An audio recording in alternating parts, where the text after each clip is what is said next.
کونے کے سرے کو پتھر کو رد کر کے مستری کی بھی مثال الگ الگ مثالیں دیتے. کبھی خداوند یسوع مسیح اپنے آپ کو ذبح ہوا کیا ہوا برہ کہتے ہیں, کبھی وہ اپنے آپ کو شیر ببر کہتے ہیں.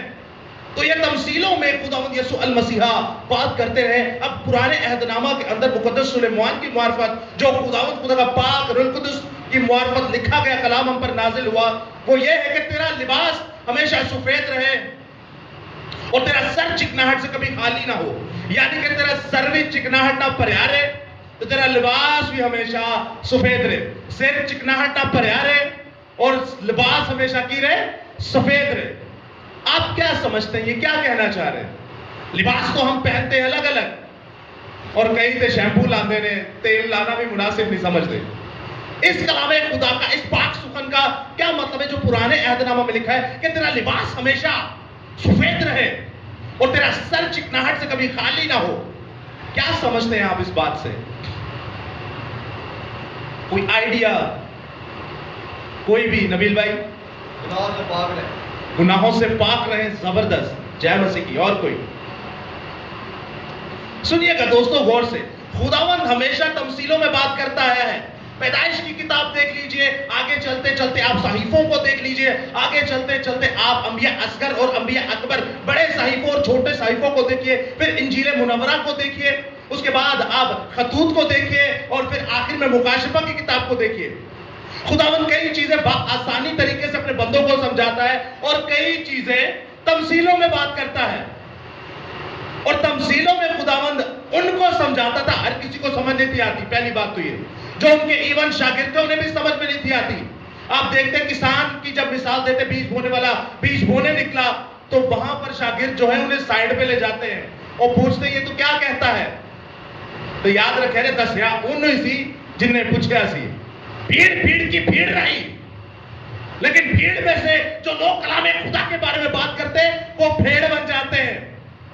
بھیڑ الگ ہے اور بھیڑ الگ ہے.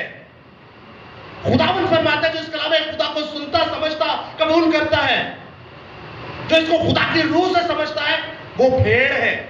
اور جڑے صرف کھان آندے نے تو موجزے ویکھن آندے نے, وہ بھیڑ ہے.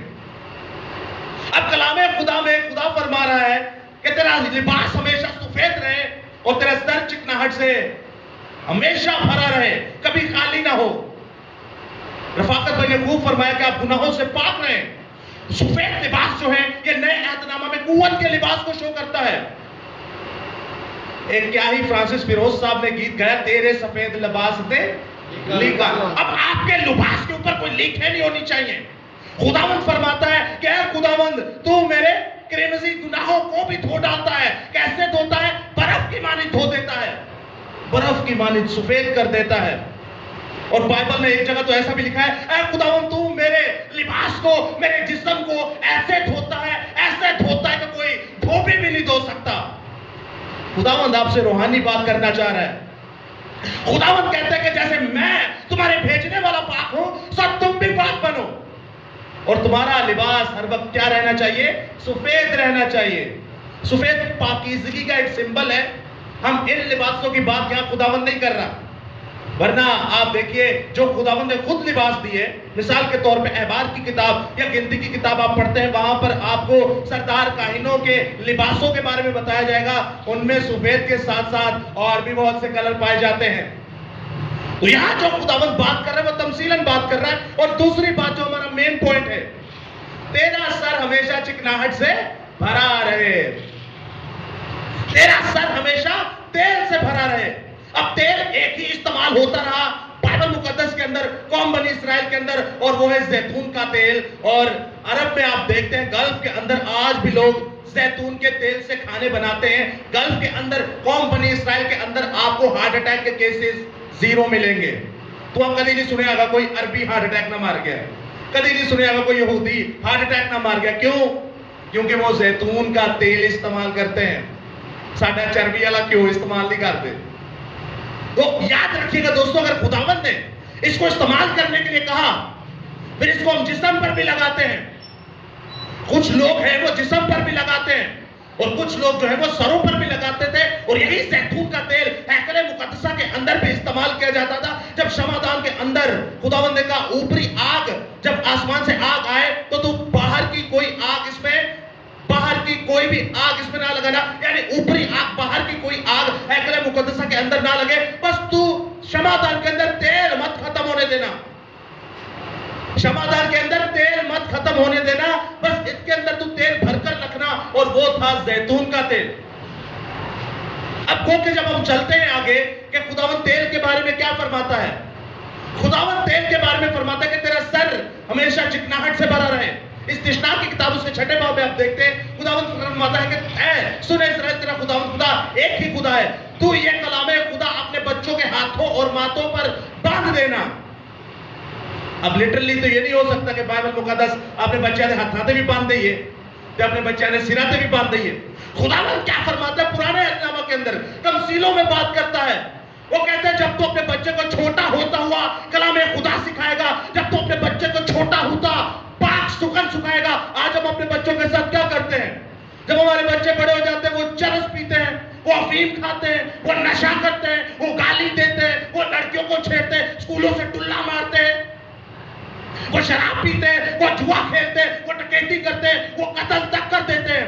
جیسے انہوں نے مارن جانے تو یاد رکھے وہ بچہ ہم سے بھی قدم اوپر ہوتا ہے, وہ الٹا سامنے گٹا لگ جاتا ہے, وہ الٹا ہمیں مارنا شروع ہو جاتا ہے, ہمیں گالی گلوچ کرنا شروع ہو جاتا ہے. آپ اور میں, ہم اچھی طرح اپنے اپنے گھروں کے اور آس پاس کے گھروں کو جانتے ہیں کہ مسیحی گھروں میں اولاد کی کیا سچویشن ہے ماں باپ کے بارے میں. اب ماں باپ کیا کرتے ہیں؟ ماں باپ کو چاہیے وہ بچپن ہی سے کلام خدا کو بچوں کے اندر پروسے, بچپن ہی سے کلام خدا کو بچوں کے اندر ڈالے. مقدس یوحنا اس تک باقی بپتسمہ دینے والا کہتا ہے کلہاڑا جڑ پر رکھا ہے, آپ بونگلو تو مٹی نہیں چاڑنی. بچے جب بڑے ہو جائے تب ان کو کچھ کہنے کا فائدہ نہیں ہے. آپ بچوں کو چھوٹے ہوتے ہی سمجھائیں. تو موتیس کے خط میں لکھا ہے, عبرانیوں کے خط میں لکھا ہے, اپنے بچے پر چھڑی اٹھا, ایک چھڑی اٹھانے سے مر نہ جائے گا بلکہ دوزخ کی آگ سے بچ جائے گا. آپ بچپن ہی سے کلام خدا اپنے بچے کے دل میں ڈالیں, آپ بچپن ہی سے پاک سخن کو اپنے بچے کے دل میں ڈالیں, آپ بچپن ہی سے اس بیج کو اپنے بچے کے دل میں ڈالیں. یہ بیج ایسی قدرت رکھتا ہے, وہ بچہ نہ کبھی شراب پیے گا, نہ لڑکی کو چھیڑے گا, نہ اسکولوں سے ٹلا مارے گا, نہ نشہ کرے گا. وہ بچہ کلام خدا پر عمل کر کے بڑا ہو کے بھی خدا کا بڑا سورما بنے گا, اور یہ کہے گا کہ میں سب کو میں بچاؤں گا, اور باپ اور بیٹے اور روح القدس کے نام سے بچہ بپتسمہ دوں گا, کیونکہ میرے خدا نے یہ فرمایا کہ تو اپنا کلام اپنے ماتھے پر لکھ, اور میرا سر ہمیشہ چکناہٹ یعنی روح القدس سے بھرا رہے. ہاللیلویہ, ہاللیلویہ. دوستو خداوند فرماتا ہے کہ کلام اپنے ماتھوں پر لکھ لو. یہ کلام اپنے بچوں کو بچپن ہی سے ان کے زبان اور ان کے منہ میں اور ان کے سر میں ڈالو. اور سر ایسی چیز ہے جو پوری باڈی کو کنٹرول کرتا ہے. جب سر سے کلام ہوئے گا تو ہاتھوں پر بھی کلام آٹومیٹکلی بن جائے گا. آپ کے ہاتھ نیکی کا کام کریں گے, آپ کے پیر صلح کی جوتی پہنیں گے, اور مبارک بادی میں لکھا مبارک ہے وہ جو صلح کراتے ہیں, کیونکہ وہ خدا کے بیٹے کہلائیں گے. یہ ایک ہی کنڈیشن میں ہو سکتا ہے جب آپ اس خدا روح القدس کو, خدا کے بیج کو پڑھنا شروع ہو جائیں گے, خدا کے کلام کو پڑھنا شروع ہو جائیں گے. اور خداوند فرماتا ہے کہ تیرا سر ہمیشہ چکناہٹ سے بھرا رہے. چکناہٹ تیل کی بات ہو رہی ہے, اور تیل نئے اور پرانے عہد نامہ کے اندر خدا کے کلام اور خدا کے روح کو شو کیا گیا ہے, اور کسی چیز کو شو نہیں کیا گیا. جیسے مثال کے طور پہ آپ دیکھتے ہیں پرانے عہد نامہ کے اندر برہ بے عیب لیا جاتا تھا, یک سالہ لیا جاتا تھا, اور نئے عہد نامہ کے اندر آپ دیکھتے ہیں خداوند یسوع مسیح اور پلوٹا بھی لیا جاتا تھا. خداوند یسوع مسیح بھی پلوٹے تھے اور بے عیب تھے, ان میں کوئی عیب نہیں تھا. اب اسی طرح جو تیل انڈیلا جاتا تھا وہ خدا روح القدس کو شو کرتا تھا. میں آپ کے سامنے ایک اور حوالہ پڑھنا چاہتا ہوں, زبور کی کتاب 133واں باب. یہ مشہور زمانہ آیت مقدسہ ہے جو اکثر ہم گھروں میں تیل رکھ کر اس آیت کو بھی کوٹ کرتے ہیں, لیکن اس آیت کو اپنے غور سے سننا ہے کہ اس آیت میں لکھا کیا ہے. زبور کی کتاب اس کا 133واں باب اور اس کی دوسری آیت میں کچھ یوں مرقوم ہے, یہ اس بیش قیمت تیل کی مانند ہے جو سر پر لگایا گیا اور بہتا ہوا داڑھی پر یعنی ہارون کی داڑھی پر آ گیا, بلکہ اس کے براہن کے دامن تک جا پہنچا.